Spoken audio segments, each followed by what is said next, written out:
Hey guys, Jay here, and I have to say I am absolutely stupid, and I'll explain why. So, with the enlightenment from a viewer in my build guide video for this lazy AFK Pathfinder, I realized that I didn't know the eternal blessing support even exists in the game. I didn't know it was there. Apparently, this gem, whenever you build a blood magic character, for example, in this case, it's gonna just give you straight up a free aura.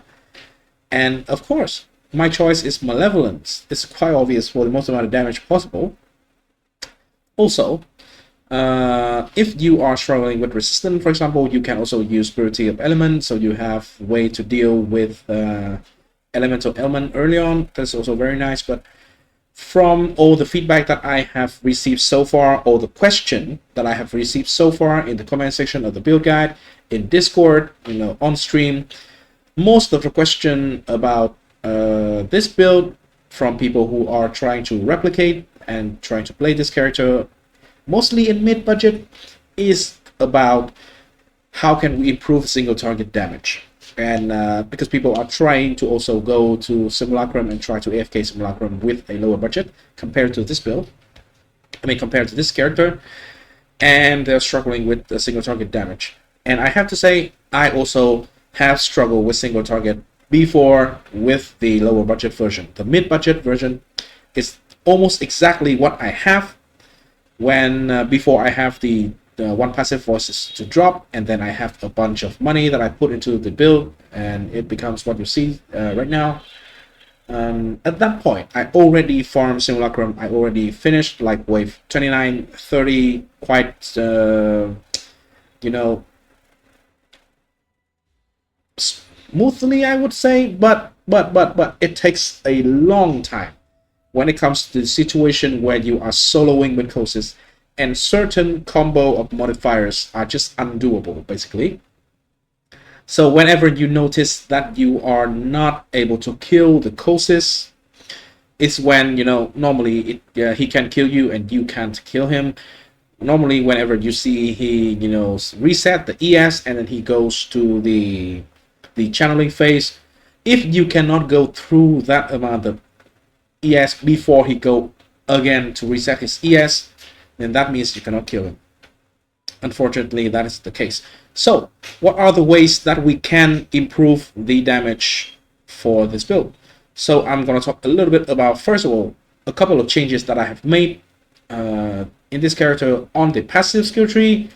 Obviously, there's the eternal blessing and malevolence, and I'll show you the gem setup again in a little just to fit this in. Basically, I am removing the cremation of volcano, and I move the enfeeble gem. Normally it was here. I move here, right? So this is Catchment Stun, enfeeble, tornado, elemental turbulence, and withering step, and the helmet setup here, I remove the cast when stun gem as well. So I have 2 free gems here. You know what? Probably you can do this as well. So this looks much more similar than before, and it still functions just fine. So normally I do have the auras that I use and the flame dash. So the vitality level 1, petrified blood, and flame dash on the weapon. Still automation, immortal core, and restoration here. So the change is I remove cast when stunned and remove the enfeeble here. Put the enfeeble into the boots, so I need to change one color of one socket, and I remove the cremation of volcano here. So here I have eternal blessing now, malevolence, and still enduring cry with call to arm. So we have a bunch of regen from it still, and I think that is the best thing that we can do. Basically, what I'm removing is just one active skill gem. That is gonna be just some extra hit for more wither stacks because of natures of reprisal, and also more life gain on hit because of the Watcher's Eye. At this stage of the build, you won't even notice the difference because you already have so much more recovery than before with all the regen, right? I am having 1.3 something K here regen when it has the Enduring Cry go off. We'll have like 3.5k for a little while. And normally while fighting monster, we also have extra 10% here because we have Doppelganger's Guys. So we have a lot of regen. We have a lot of recoup, obviously, with all the magic jewels that is boosted by the Adorn. And of course, we still have this, which is very, very nice. And we also have the Defiance Destiny. So we have multiple layers of recovery already. And so you will not feel the difference of this. But if you are playing on a low budget version, or maybe a little bit on the mid budget version, you may see your life flicker a little bit more. I don't think it's going to be a big problem. Maybe sometimes you will die, but it will not be frequent. So I think this is a good trade-off. Probably is the best trade-off that we can make. So basically, remove the volcano. We have Eternal Blessing and Malevolence. And we always have an additional aura that is free here. Very, very, very strong. How did I miss it? I am actually so goddamn boosted. Right? So that helps with single target. And I would like to recommend everyone on every version of this build to immediately do this, basically.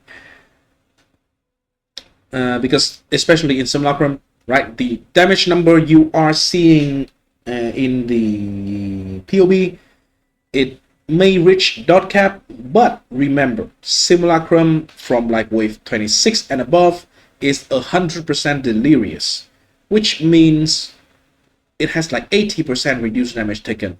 So that the dot cap is literally just applying like 5 million or something to the target. It's not technically dot cap, so more damage will still be more damage. So you don't need to be worrying about going over dot cap anyway. And for the content that you might be going over dot cap, you don't need anything else anyway. So I think this is the optimal choice in order to replace some gems with Malevolence here. The next thing, Storm Blast Mine. So for low budget, I think this is only for low and maybe mid budgets. You can do this, right? You can have a Storm Blast Mine in your inventory, and you can, whenever you need to do more single target, you can do this. I don't like to do this because it is an extra button, but let's imagine that Sister Cassia here is our opponent, his closest. What you do is he is standing here, he's hitting you, you are standing still, you are doing nothing, right? Just throw a bunch of mine on her, on closest, and then the mines will be, applying an aura that is going to increase the damage taken of closest, and this is going to be some extra damage that is pretty significant. I personally don't really like it because I need to press the button, but you don't need it if you have enough damage already. But if you want to have some more extra damage, that is something you can do. This tech is learned from the Saboteur version of A Miracle. Of course, the Saboteur can scale the aura of the mine much better, but we are Pathfinder. We don't have extra aura effect, but it's still okay. It's still extra increased damage taken, which is very nice. We have other perks, right? What else? Okay, so on the skill tree, first of all, Master Sorceress, Master Toxicist, Nature's Appraisal, Nature's Adrenaline, and Nature's Boon are the ascendancy point that we need to take. As long as by the end you have these four, you are okay, right? You don't need to worry about the order that much. I forgot to mention about the ascendancy in the previous video on the build guide. Another thing I have changed after the build guide. So I have removed this life point 6%. I have removed this life point 6%. I have removed these here from my own character, by the way. I have removed this here as well, right? And I have removed 4 points from taking 1, 2, 3, and then the duration mastery here. So those are the things that I have removed. What did I get? Well, look at this section over here. I'm now having an additional voices set up. Still 5 passive. Every voices that I have are 5 passive. So they're not too expensive.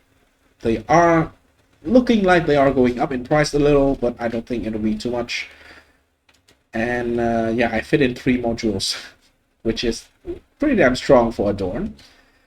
And the second reason why I move here is not just to take this jewel socket.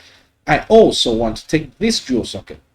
And I also want to take all of these. This is super good.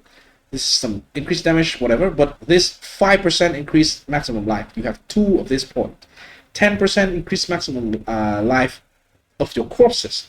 That is more damage. That is super strong.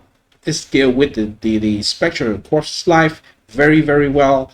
You will notice the difference if you want more damage. Of course, this is some increased damage as well. And also it improves the maximum corpses that you can summon with this grade to 12 instead of 10. That is pretty nice. Some regen, not gonna hurt.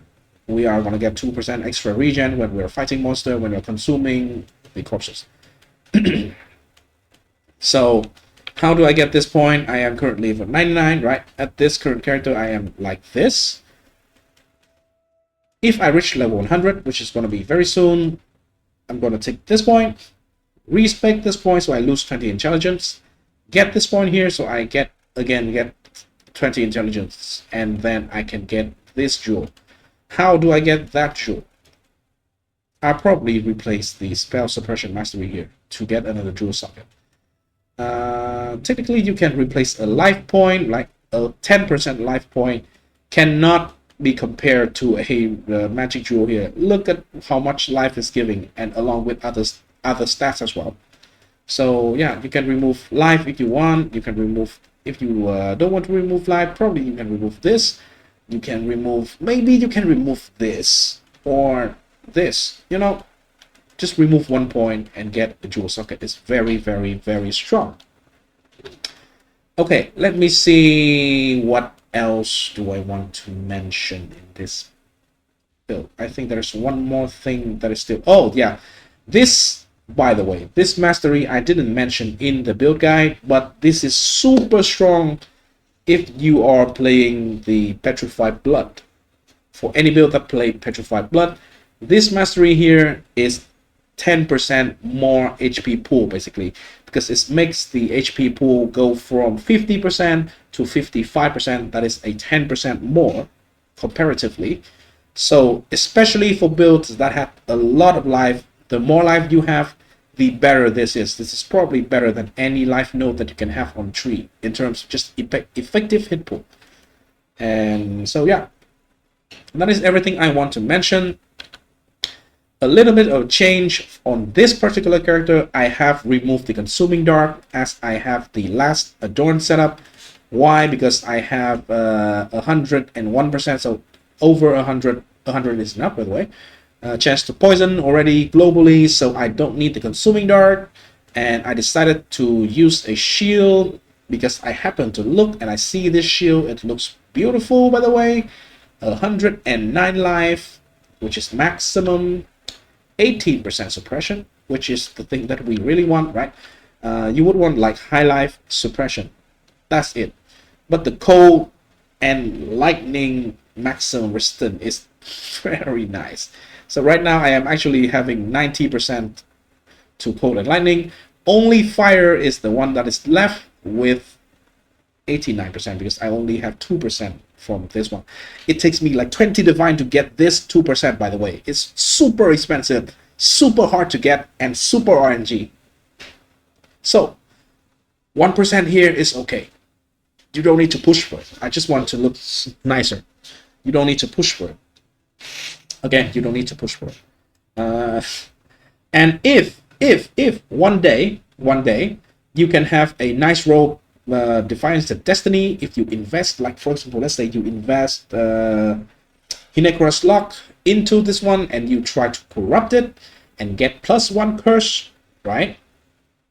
Either +1 curse or +1 all maximum resistance is going to be the same, but +1 curse is the best. If you have +1 curse, you can remove the Whisper of Doom from the Anoint and you can get this point.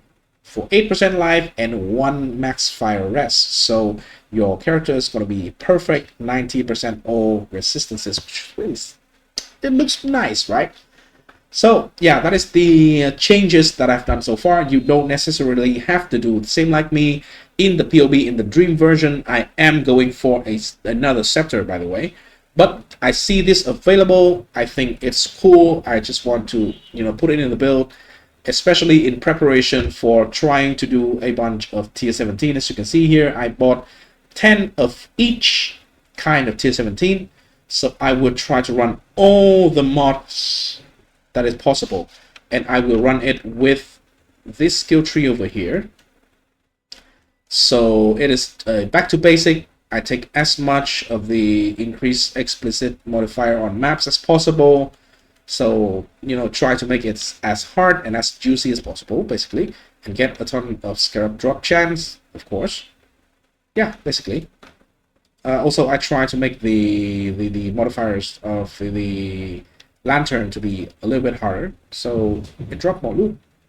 I try to make the content as hard as possible, and then I will try to run all these maps. I will try to run all the mods at least once, so I can see which mod we can run and which mods we can't. So yeah, stay tuned for that. I am about to finish the Simulacrum project, by the way.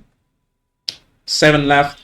Probably take one more day, one more session, and then I can finish it. I can, give a final conclusion to the Simulacrum. So stay tuned for that. That'll be coming first. And yeah, that is everything I want to mention in this video. If you like this content, if you think this is helpful to you in any way, please consider to like and subscribe to the channel. It does help me greatly, and I truly appreciate it very, very much. And also, I have a Patreon now, so if you want to support me further financially, you can do it through the Patreon link. I leave it in the description down below. I also stream every weekday from 10 p.m. EST to around 4 p.m. EST, 4 a.m. EST the next day. So it's like a 6-hour stream every weekday. So, coming out, link also in the description. Join the Discord if you want to hang out, if you want to ask questions directly to me or anyone in the community as well. So yeah, that is everything I want to mention. Thanks again, and see you in the next video. Peace.